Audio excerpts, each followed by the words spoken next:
Hello viewers, today in this part of the lecture we will discuss Fresnel and Fraunhofer approximation.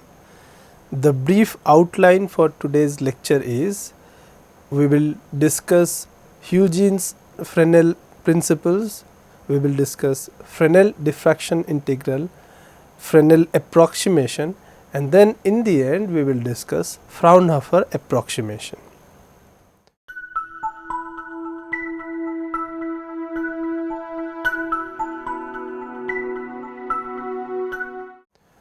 Huygens Fresnel principles. So, what is this principle? Let us discuss little bit about this principle and how this principle can be useful in Fresnel and Fraunhofer approximation. So, as this principle suggests, each point on a wave front is a source of secondary disturbance and the secondary wavelets emanating from different points mutually interfere.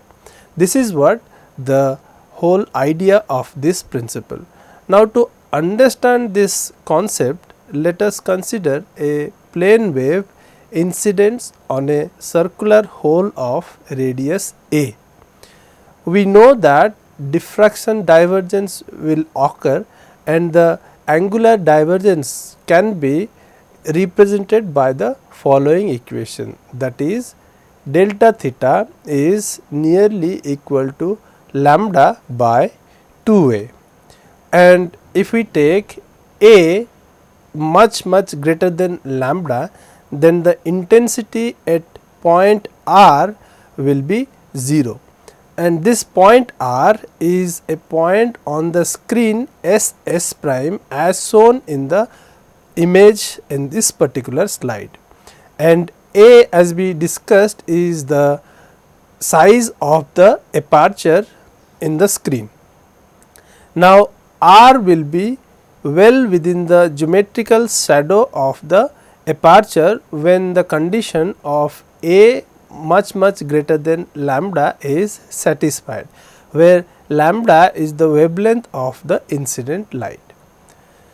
So, the secondary wavelets are interfering destructively to give 0 intensity, as we said that the point r will have intensity to be 0. Now, if we consider the other condition, that is when a is nearly equal to the wavelength of the incident light, that is lambda, then the spreading of the beam will be uniform on the screen. So, the aperture almost acts as a point source and hence the illumination is uniform.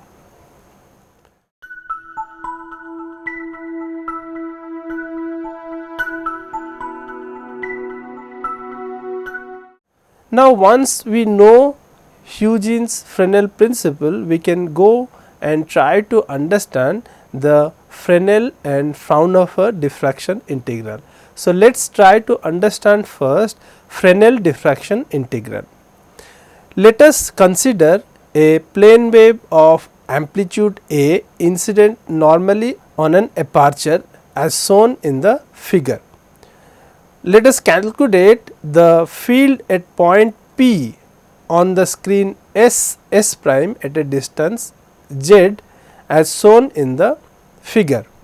For a spherical wave diverging from the origin, the field distribution is given as u, which represents the field at point P on the screen, is nearly equal to 1 divided by r e to the I k r, where r is the distance from origin to observation point.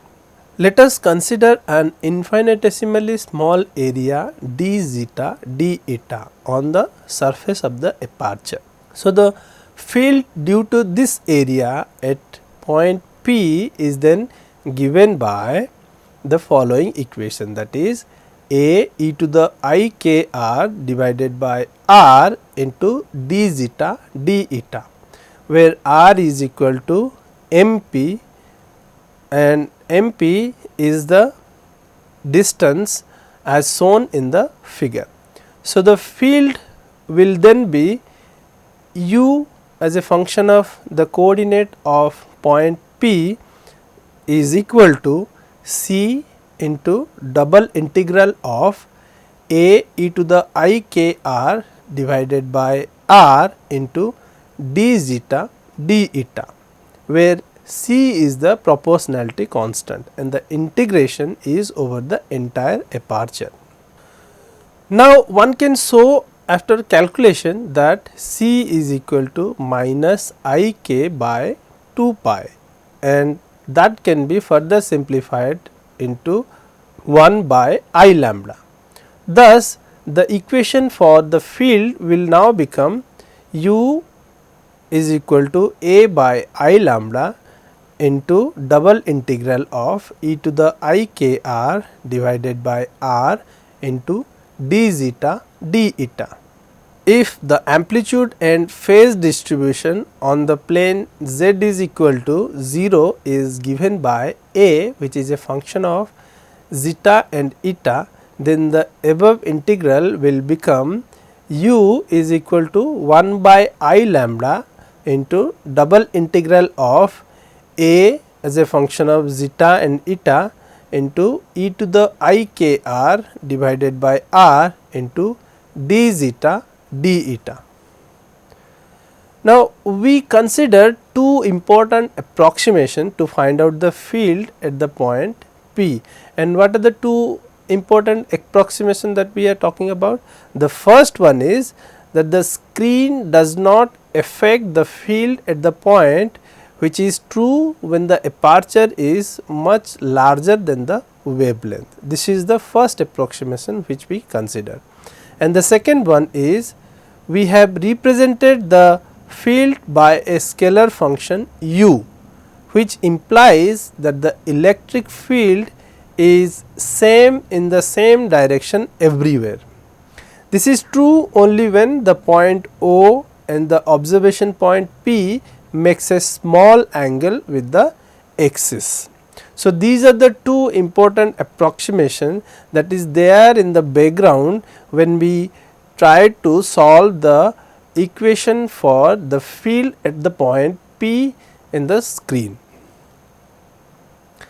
The quantity r between point M, which has the coordinate zeta, eta and 0 on the plane of the aperture, and point P, which has the coordinate of x, y, z on the screen, now can be written as r is equal to x minus zeta square plus y minus eta square plus z square and the square root of the whole thing, and that can be simplified further and represented in the following way, that is r is equal to z square root of 1 plus alpha, where alpha is equal to x minus zeta square divided by z square plus y minus eta square divided by z square.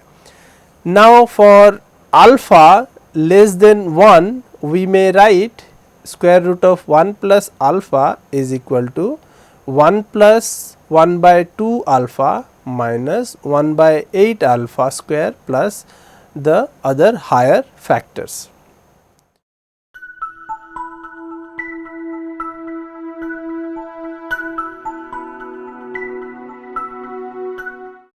Now, if we assume alpha to be much smaller than 1 and neglect the quadratic and higher order terms in the equation, then r can be represented in the following way, that is r is equal to z plus x minus zeta square by 2z plus y minus eta square by 2z.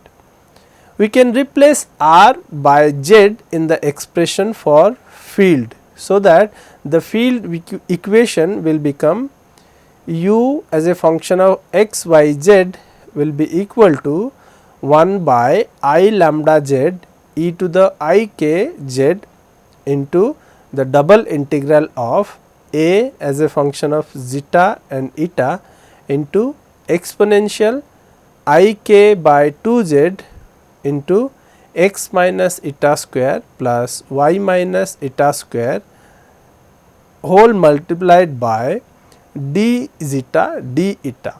So, this represents the Fresnel diffraction integral that we are interested in. Now, the equation can be written in the following way as well, that is u as a function of x, y and z is equal to 1 by I lambda z e to the I k z into exponential I k by 2 z into x square plus y square whole multiplied by the double integral of a as a function of zeta and eta into exponential I k by 2 z into zeta square plus eta square whole multiplied by exponential minus I u zeta plus v eta into d zeta d eta, where u is equal to 2 pi x by lambda z and v is equal to 2 pi y by lambda z. So, the above equation also represents Fresnel diffraction integral. So, here we have neglected the term which is proportional to alpha square as per our discussion. So, this will be justified if it leads to maximum phase change which is much less than pi. Thus, the Fresnel approximation will be valid when 1 by 8 kz alpha square is much smaller than pi. That implies 1 by 8 2 pi by lambda into x minus zeta square plus y minus eta square whole square divided by zq is much smaller than pi. Thus, we must have z much greater than cube root of 1 by 4 lambda into x minus zeta square plus y minus eta square whole square maximum. This is the condition for Fresnel approximation to be valid in the above approximations. For an example, if we consider a circular aperture of radius a and if we observe in a region of dimension much greater than a, then we may neglect the term involving zeta and eta on the right hand side of the equation. So, the equation that we discussed will now become much simpler, and that is z is much greater than cube root of 1 by 4 lambda into x square plus y square whole square.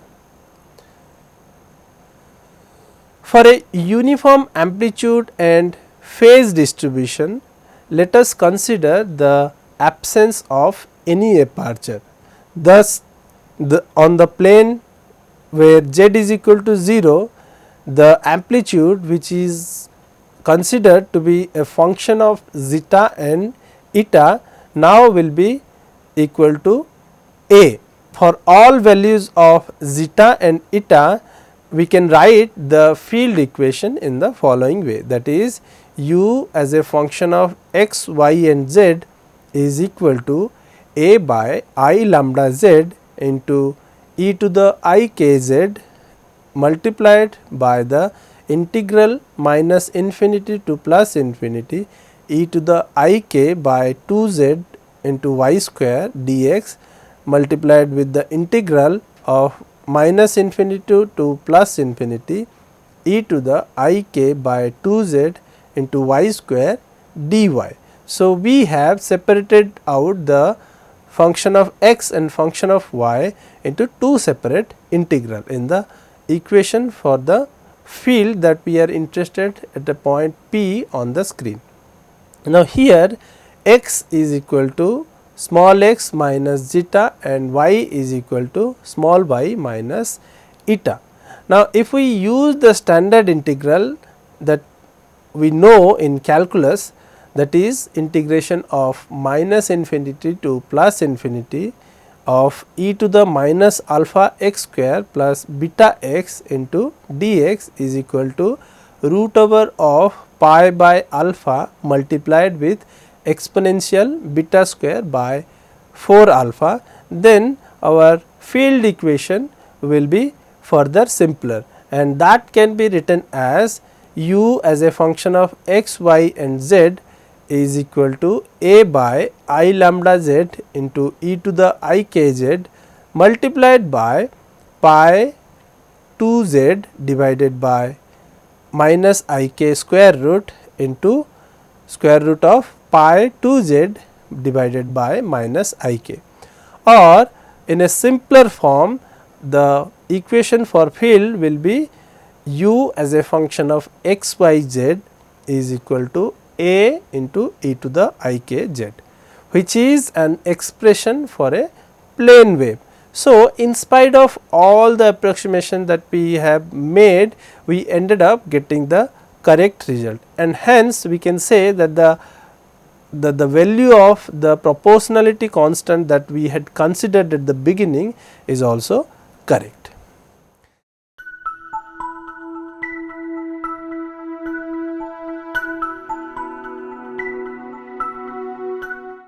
Next, we will discuss Fraunhofer approximation.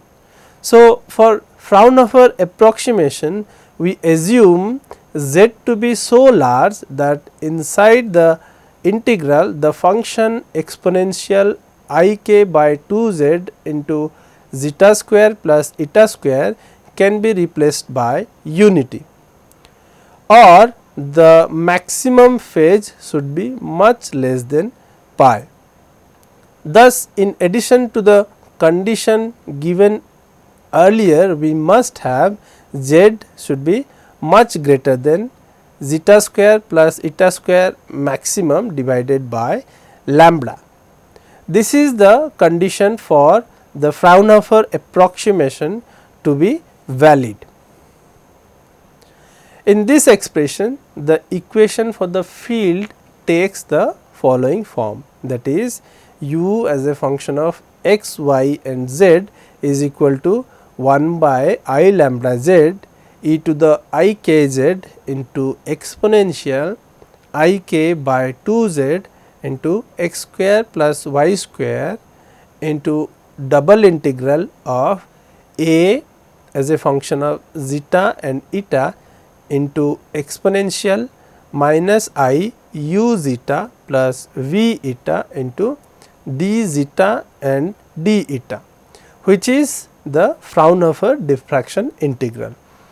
This also represents the Fraunhofer diffraction pattern.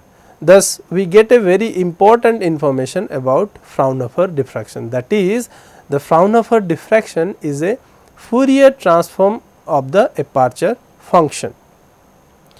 Now, for a circular aperture of radius a, we can just write that z is much greater than a square by lambda, and hence we introduce a new number that is called Fresnel number, and that is represented by nf is equal to a square by lambda z. So, for the Fraunhofer approximation to be valid, we must have nf to be much smaller than 1.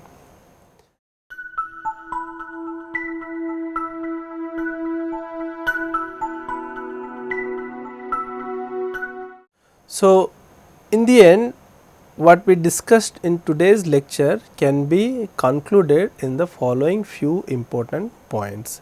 So, what we discussed in the beginning is we started with the idea of Huygens Fresnel principle, which led to the description of the Fresnel and Fraunhofer diffraction. Now, the concepts and the conditions of Fresnel diffractions was explained and discussed elaborately, which can help us utilize the approximation that leads to the Fresnel integral in the subsequent sections. And after that, we discussed the concepts related to Fraunhofer approximations and how Fraunhofer approximation can be utilized to understand Fraunhofer diffraction. And Fraunhofer diffraction is one of the very important concept that is used in optics whenever we study diffraction patterns. So, friends, I hope you would have enjoyed today's lecture. Thank you very much.